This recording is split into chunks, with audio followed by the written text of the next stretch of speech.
بسم اللہ الرحمن الرحیم۔ باب الامامتی، امامت کا بیان۔ ہی افضل من الاذان والصلاة بالجماعت، امامت کروانا افضل ہے اذان دینے سے اور جماعت کے ساتھ مقتدی بن کر نماز پڑھنے سے، اس لیے کہ حضرت نبی اکرم صلی اللہ علیہ وآلہ وسلم تقریباً تمام زندگی سوا ایک آدھ نماز کے امامت فرماتے رہے، تو امامت افضل ہوئی۔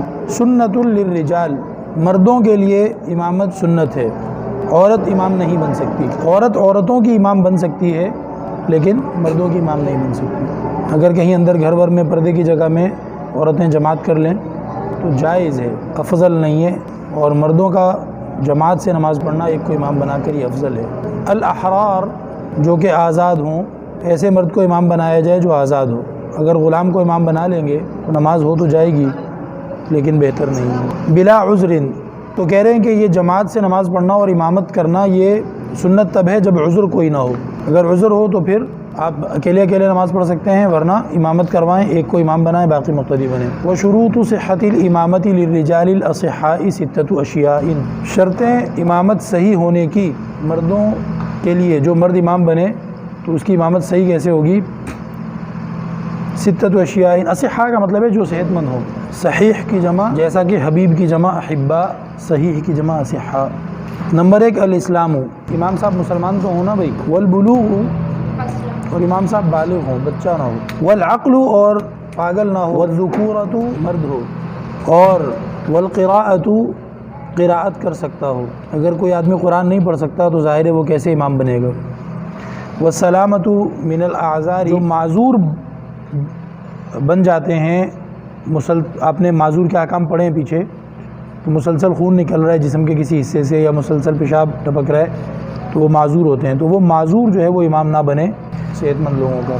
کررعافی، جیسا کہ نکسیر، ناک سے جو خون نکلتا رہتا ہے، ایسا عذر نہ ہو امام صاحب کو۔ والفأتی، عذر کی ایک اور مثال ہے، ایسے کہ امام صاحب زبان سے جب کچھ بولتے ہیں تو الفاظ کے اندر غیر ضروری الحرف شامل کرتے رہتے ہیں، جیسا کہ فا یا حمزہ، ٹھیک ہے۔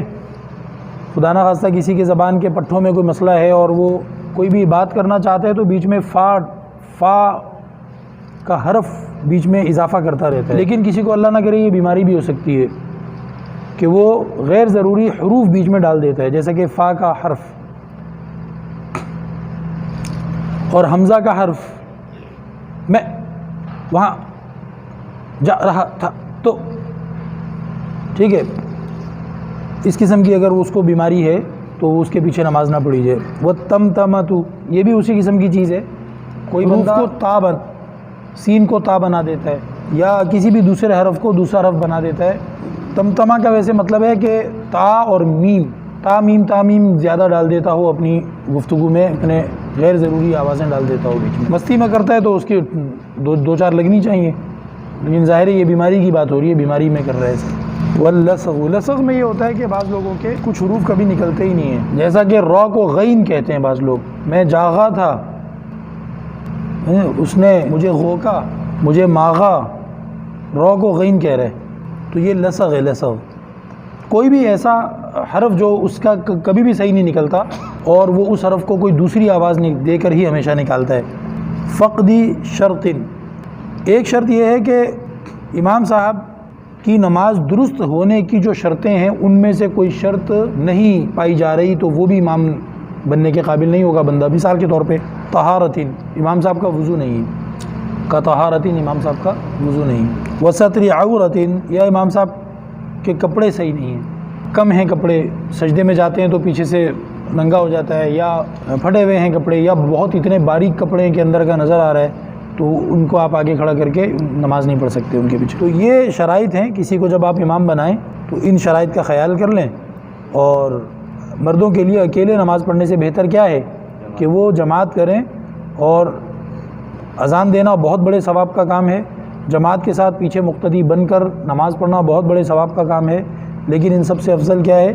خود امام بننا، لیکن اس کے لیے یہ بھی ضروری ہے کہ آپ امام بننے کے لیے صلاحیت پیدا کریں اپنے اندر، آپ کو نماز کے مسائل بھی آتے ہوں اور آپ کا قرآن پڑھنے کا اور ہر چیز کا معاملہ جو ہے وہ اچھا ہو۔